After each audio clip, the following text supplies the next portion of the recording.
बहुत लोग ऐसे हैं, अभी घरों के अंदर जाके देखोगे तो जो पानी है ना, अब कीचड़ बन चुकी है, अब बदबू फूट रही है। नमस्कार, मैं जर्नलिस्ट अब्दुल बासित। इस वक्त हम मौजूद हैं वज़ीराबाद में, गली नंबर 9/50। आज एक बड़ी अजीब सी जो है वाक़यात यहाँ पर हुई है, जो कि देखने को मिला। जो प्रशासन को जो ड्यूटी करनी चाहिए थी, वो यहाँ के जो है गली नंबर 9/50 के लोगों ने अपने पैसे कंट्रीब्यूट करके ये लोग गली भी बना रहे हैं, और ये यहाँ पर जो है सीवर का काम जो चल रहा है, तो उसके उस पे भी जो है दीवार वगैरह लगवा रहे हैं। अब ये इन्हें करने की क्यों ज़रूरत पड़ी, या प्रशासन ने इनकी क्या मदद करी नहीं करी, सुना नहीं सुना, तो हम इलाका निवासियों से जानने की कोशिश करेंगे। ये जो है कदम आपने उठाया अपनी गली बनाने का, या जो भी ये सीवर का काम आप करा रहे थे, इसकी ज़रूरत क्यों पड़ी आपको? इसकी ज़रूरत इस वजह से पड़ी कि एक तो गली का माहौल है का इतना रहता था, कम से कम 1.5-2 फुट पानी, अभी बारिश में भी। बस सरकार ने थोड़ा बहुत सहयोग दिया, लेकिन हम अभी मिलने गए थे, विधायक जी से भी मिले, काउंसलर साहिबा से भी मिले। दोनों ने ये कहा कि कम से कम आपको 6 से 7 महीने, हो सकता है साल भर वेट करना पड़ेगा। हमने केवल इतना कहा कि हम ज़्यादा से ज़्यादा 15 दिन का वेट कर सकते हैं, इससे ज़्यादा हमारे पास समय नहीं है, क्योंकि यहाँ बीमारी फैलती है इस पानी की वजह से। तो हमारे गली के सभी लोगों ने अपना सहयोग दे के और पैसे से हम खुद ही इसको काम को कर रहे हैं। इस गली के अंदर जो है 9/50 आपकी गली, इसमें कितने मकान हैं? एक कितने 157 है। तो सबने सहयोग दिया? हाँ, सभी का सहयोग है, सभी के सहयोग से ही बन रही है, सभी के सहयोग से ही बन रही है। और सभी भाइयों ने बढ़ चढ़ के और आगे के लिए भी कह दिया है कि हम आगे भी सहयोग देंगे जैसे भी ज़रूरत पड़ेगी। आप क्या कहना चाहेंगे भाईजान इस बारे में कि आप जो है गली का काम करा रहे हैं? बहुत अच्छी बात है, जो कि हमारे जो है एमएलए या पार्षद को देखना चाहिए था, वो काम आप लोग करा रहे हैं। तो इसमें किसी तरह की कोई परेशानी आपको आ रही है? नहीं, परिषद साहब ने उन्होंने कहा है कि हम आप इतना काम कराइए, बाकी और काम हम करा के देंगे आपको, क्योंकि बाकी जो है हमारी गली बता रहे हैं वो 3 साल पहले लिखी हुई है, बनी हुई। बाकी काम बाकी जो है वो करेंगे। वो मलबा भी डलवाने की बात करें उन्होंने हमारे से कि आपकी पूरी गली में मलबा हम डलवा देंगे। अब इसीलिए जितने भी लोग हैं सबसे मिल करके नाली और ये दीवार वगैरह का सबका काम हमने शुरू किया है। औरतें बच्चों को निकलने में बड़ी परेशानी, इतना पानी में से निकल कर गए हम लोग। ये गली का जो आपका काम चल रहा है, इस बारे में आप क्या कहना चाहेंगे? कुछ कोई परेशानी आई, या आपने जो है इसके बारे में इस मुतालिक एमएलए या पार्षद वगैरह को कुछ कहा? तो सब सही है, पर परेशानी की अगर समस्या तो आप लोगों के सामने, आप यहाँ पर देखो गली में आके, मैं आपको दिखाता हूँ। आ जाइए सर, थोड़ा इधर आइए। हाजी साहब, गली देखी, गली आपने देखी हमारी। इस गली में सबसे बड़ी परेशानी है, 5 मंजिल चढ़ो, 1000 रुपये मांगो, 1-1000 रुपये मांग के चंदा इकट्ठा करके नालियाँ बनवा रहे हैं। इधर कैमरा करिएगा सर, इधर को अपना, ये नालियाँ बनवा रहे हैं। किस लिए? क्योंकि इतने पानी से हम लोग यहाँ गुजरे हैं।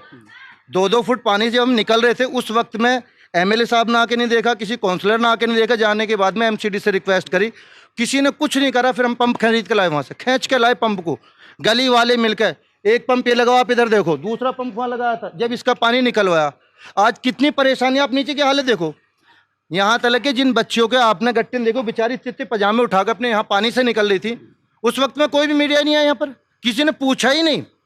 ये बुजुर्ग आदमी है, नमाजी आदमी है, इनसे पूछो ने क्या हाल हुआ। नमाज पढ़ी इन्होंने, जुमे की नमाज नहीं हुई मस्जिद में, 2 जुमे की नमाज नहीं हुई मस्जिद में। 5 आदमी। अच्छा, ये जो आपने कदम उठाया इस गली को बनवाने का, ये आपने कदम क्यों उठाया? ये तो सरकारी तंत्र भी कराता, ये काम देर सवेर हो जाता, 2 महीने में नहीं होता, 4 महीने में। तो आपको कदम उठाने की जरूरत क्यों पड़ी? सर, आने वाले 5 साल तक की भी मैं लिख के दे रहा हूँ आपको, अगर सरकार करा दे जल्दी से यहाँ पर। दूसरी तरफ काम तो हुए हैं हमारे सामने, टूटी पड़ी है, आप तो उसको देखो। परेशानी तो है ही है, लेकिन उसके साथ साथ काम तो हुए हैं ना। आपको इस बात में, मतलब किस बात ने ऐसा मजबूर करा कि आप ये कदम उठाएं, खुद गली बनाएं? क्योंकि इसके बाद तो जो ये मैसेज जाएगा आगे, दूसरी भी गलियां भी हैं, वही भी अपने पैसे मिला के लगा। सरकार तो फिर कुछ करेगी नहीं। सरकार को कौन मोटिवेट करेगा करवाने के लिए? नहीं, कहाँ जाए हम यहाँ से निकल के, ये बताओ। सरकार को तकलीफ थोड़ी, तकलीफ तो हम लोगों को हो रही है ना, परेशानी तो हम भुगत रहे हैं। तो उस परेशानी का सरकार के पास जब नहीं है तो अपना आप करेंगे कुछ ना कुछ। आधी रोटी कम खाएं, कम से कम सूखे में तो निकल जाएंगे। क्या फायदा ऐसी कमाई का? काउंसलर साहब ने हाथ उठा दिया, हमारे पास कुछ नहीं, हमारे पास फंड ही नहीं है, कोई कोटा ही नहीं है। एमएलए साहब ने कहा कि भी चलो हम आपको मलवा देंगे। ये बात हकीकत भी है, पार्षद के पास ऐसा कोई फंड नहीं होता कि वो गली सड़कें वगैरह में, थोड़ा बहुत लिमिटेड फंड होता है, और वो भी साफ सफाई के लिए ही होता है। ये विधायक के पास होता है इसका फंड। तो ये फंड है किसके पास में सर? विधायक जी के पास में है। तो विधायक जी तो कह रहे हैं हम तो मलबा, बड़ी रिक्वेस्ट है आपकी मस्जिद की वजह दे रहे, नहीं तो वो मलबे को भी बेचारे हानि कर रहे हैं। पक्का बनवाने को कह रहे हैं। पक्का बनवाने को कब कहा उन्होंने? कितने दिन के लिए कहा? अजय आप ये देखो, पक्का बनवाने के लिए कितने दिन के लिए कहा? एक लिखत में तो दें कि मैं 6 महीने में, साल में पक्का बनवाऊंगा। ये तो पक्का बन ही रहा, रोज ही पक्का बन रहा, अभी नीचे से भी पक्का है। कौन सा को नहीं, ये मट्टी थोड़ी उखड़ रही है। बताओ, बच्चे स्कूल नहीं जा रहे थे। और पानी की वीडियो मैं आपको दिखाता हूँ सर, आप मेरे फोन से देखिएगा। मैंने देखी भी सर, देखी भी है ना आपने, अगर नहीं देखी हो तो मैं दिखा दूँ, सबूत के तौर पे है भी मेरे उसका पास। भी जो है कारण कुछ और है, क्योंकि ये पहले ही जो है नीचे की तरफ है और यहाँ पर जो ड्रेनेज सिस्टम का दूसरा हिसाब किताब होता है। यही प्लेन सरफेस में होता तो पानी इतना इकट्ठा नहीं होता। अगर एमएलए साहब पे, पार्षद साहब पे किसी पे ज्यादा प्रेशर बनाए तो वो लोग कहते हैं अपनी वोटें दिखाओ। वोटों का कैंप यहाँ लगता नहीं वोट बनाने के लिए। वोट यहाँ की हमारी है नहीं, मकान मालिकों के, किराएदार यहाँ पर रहते हैं, वो पुरानी दिल्ली डाल रहे हैं, वोट डाल तो रहे हैं किसी को भी, सरकार को डाल रहे हैं, लेकिन उनका तो कोई सोल्यूशन ही नहीं है। वोट के लिए कैंप लगवाने कहते तो भी वोट का कैंप नहीं लग पाता यहाँ पर, क्योंकि वोटर आईडी को लोग ट्रांसफर कैसे कराएं, अपने आप थोड़ी ना कर देंगे बैठ कर। नो जी, वहाँ जाओ धक्के खा दो। सरकारी गाँव में धक्के खाने के अलावा कुछ नहीं मिल रहा। इसलिए सभी गली वालों ने मिलकर अपनी गली का ये सोचा कि भी हम 1000 लगें, 2-2 लगें। अभी 2-2 रुपये इकट्ठे करे हैं, जो नालियाँ बनवा रहे हैं, सब मलबा भराऊंगे, उसके बाद में बाकी अल्लाह मालिक जो होगा देखा जाएगा। वो सामाजिक कार्यकर्ता अनीस फातिमा जी हमारे साथ इस समय मौजूद है। अब इनसे भी हम जानने की कोशिश करेंगे, क्योंकि ये इन्हीं की गली है और ये ब्रेव डिसीजन इन्होंने किस लिए लिया। तो फातिमा जी बताइए, ये मतलब गली का निर्माण जो है आपने करने का जो है फैसला क्यों लिया, क्या परेशानी आई थी? मेरा नाम अनीस फातिमा है, मैं right way women and children welfare organisation की नेशनल प्रेसिडेंट। और यहाँ जो अभी जो बारिशें हुई हैं बहुत लगातार, जो पूरी दिल्ली के अंदर पानी भरा हुआ था, उसमें उसी दौरान सब रात दिन ये था कि जमुना में से पानी अब आया। उसी दौरान ये यहाँ पे दाना खस्ता जमुना का तो पानी नहीं आया, लेकिन यहाँ जो नालियों का जो पानी है वो ईसा चौक की जो डाउन गलियां हैं उनमें इतना भर गया था कि जो नीचे घर हैं उनके घरों के अंदर पानी गया। उनके बिस्तर, उनका बेड, उनकी अलमारियां, उनके टीवी, उनका किचन, ये मतलब इस तरीके से भरा हुआ था। बीमार, जो बहुत ज़्यादा बीमार लोग थे वो तक पानी के अंदर डूबे हुए थे बेड के ऊपर। तो उसी दौरान जब ये थोड़ी सी बारिशें हल्की हुई तो उसी दौरान फिर मैं एक दिन ऑफिस में बैठी हुई थी, तो हमारे पास ये वसीउल्लाह भाई जो है हमारी गली में, वो आए मेरे पास और उन्होंने ये बोला कि मैडम ऐसा करें तो कैसा होगा। मैंने कहा हाँ अच्छा रहेगा। फिर मैंने कहा चलिए मीटिंग कर लीजिए। उन्होंने मीटिंग मस्जिद में जाकर बैठकर की। हमारी गली में फातिमा मस्जिद है, उसमें नमाज 2 जुम्मे नहीं हुई है बिल्कुल। उसी में बैठकर इन्होंने डिसीजन लिया। 4-5 लोग जो हैं उन्होंने बैठकर ये कहा कि हम 4-5 लोगों की एक कमेटी सी बना लेते हैं, और 6 लोग हैं जिसमें मुबारक भाई हैं, मोइनुद्दीन भाई हैं, समीउल्लाह भाई हैं, राशिद भाई हैं और नवाब भाई हैं, जिसमें मेरा भी नाम है उसमें। हाँ, तो उसमें हम लोगों ने ये कहा कि भाई ऐसा करते हैं। तो उन्होंने जो बात होगी इन लोगों ने कहा कि नहीं बहुत बढ़िया है, और उसके बाद में अल्लाह का नाम लेके इन्होंने शुरुआत की। और शुरुआत ये की कि हम गलियों में से पैसे इकट्ठा करते हैं और इस काम की शुरुआत करते हैं। इन्होंने कदम बढ़ाया और लोगों ने सहयोग देना शुरू किया। किसी ने 1000, किसी ने 2000, किसी ने 4000, इस तरीके से करके पैसे देने शुरू किया जैसे जैसे बिल्डिंगों का मामला है। और उसी दौरान जब ये मामला होने लगा तो इसमें यह हुआ कि जी अभी मलबे को नहीं डलवाते हैं, क्योंकि हमारा पहले इरादा था कि मलबा डलवा लेते हैं। तो फिर मैंने इन लोगों को मशवरा दिया मलबा नहीं, सिर्फ नालियों के ऊपर ध्यान दो, क्योंकि मेन है नालियों का हिसाब। तो नालियाँ का काम शुरू हुआ। उसी दौरान हमारे जो कुछ लोग थे वो एमएलए साहब के पास गए। एमएलए साहब ने बोला कि जी ठीक है, इनसे अच्छी बातचीत की और ये कहा कि हाँ ठीक है, देखो ये काम तो मैं नहीं करवा सकता, हाँ लेकिन ये काम हो जाएंगे। और मलबे के 15 ट्रक की पहले बात की, फिर उसके बाद में 30 ट्रक के लिए उन्होंने बोला कि 30 ट्रक मैं मलबा यहाँ पर डलवा दूंगा। ठीक है, उन्होंने वादा किया। ये लोग आ गए और आगे के लिए भी कामों के लिए उन्होंने बोला कि हाँ मैं जो भी मेरे से हो सकेगा वो मैं करवाऊँगा। आरसीसी भी करवाएंगे, लेकिन वो काम जब होंगे, क्योंकि मेन जो इसका गलियां हैं कई, उनका मेन मुद्दा है कई गलियों का। जैसे कि मेरी गली है, ये हमारी सबकी गली है, ये इसके अंदर सीवर का जो हाउस कनेक्शन है वो नहीं है। हाउस कनेक्शन जब तक नहीं होगा जब तक सारे काम रुके रहेंगे।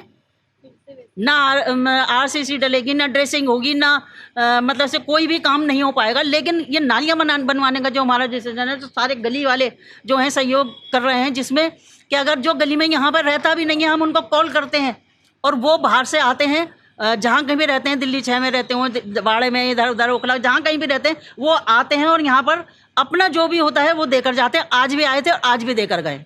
तो मेन हमारे कहने का मकसद ये है, हमारा जो मकसद था इस गली को एक ये है कि हम ही लोग चलते हैं और हम ही लोग इसको एक मिसाली गली बनाकर छोड़ते हैं, जो और लोग भी इस तरीके से करें। क्योंकि देखो हमें मालूम है इन्होंने 4 महीने का 7 महीने का वादा किया है, एमएलए साहब ने वादा किया है कराने के लिए। जो बात होगी ईमानदारी की, हमारे एमएलए साहब ने सालों से जो इलाके के अंदर काम नहीं हो रहा था, बहुत काम कराया है। लेकिन हम इस बात से बहुत दिल दुखता है, बहुत ही ज़्यादा दिल दुखता है इस बात से कि ईसा चौक वालों की तरफ ध्यान नहीं है, बिल्कुल भी नहीं है। इस बात की आपके चैनल के माध्यम से मैं एमएलए साहब तक ये बात पहुंचाना चाहती हूँ। प्लीज़ प्लीज़ प्लीज़ इधर भी आकर थोड़ा सा ध्यान दीजिए। यहाँ इंसान रहते हैं, जानवर मत समझिए। यहाँ जानवर नहीं है, क्योंकि ईसा चौक के जो इस साइड की गलियाँ हैं, जितनी भी गलियाँ हैं, उनको ये समझते हैं कि यहाँ कोई है ही नहीं, यहाँ पे इंसान नहीं रहते। उसमें चाहे निगम पार्षद हो, निगम पार्षद भी जब जीती तो उसके बाद से उनका कोई मसला नहीं है। उन्होंने जो नालियों बनाने का जो है कि जी हमारे पास तो इस तरीके का बजट है ही नहीं, हमारा तो सफाई का मसला है, ठीक है। जबकि ये हमें पता लगा है, अभी एक प्रस्ताव पास हुआ है जिसमें उनको ये राइट मिला है कि जो सीएम की तरफ से एक बजट उनको मिल सकता है, जो काम नहीं हो रहे हैं उन कामों के लिए वो बजट इस्तेमाल कर सकती हैं। तो हम यही चाहेंगे दोनों से, क्योंकि देखिए वो हमारे लिए आए हैं, हम उनकी रिस्पेक्ट करते हैं, और वो हम मतलब हमारे इलाके के लिए जहाँ कहीं भी एमएलए हो, काउंसलर, निगम पार्षद हो, एमपी हो, जो भी हो, वो उनको हम ही वोट देते हैं और उनको वो सीट पर बिठाते हैं, मान और सम्मान देते हैं, और ताकि वो हमारे कुछ काम कर सकें, हमारे काम आ सकें। जो जैसे लोग, मैं तो एक एनजीओ की कार्यकर्ता हूँ, मैं और किसी पार्टी के अंदर नहीं हूँ, लेकिन जो पार्टी के लोग उनके ऊपर भरोसा करते हैं, उनको ऊपर भरोसा करके वोट देते हैं, भाई उनके भरोसे के ऊपर तो पूरा उतर जाओ, उनके लिए तो कुछ काम कर लो।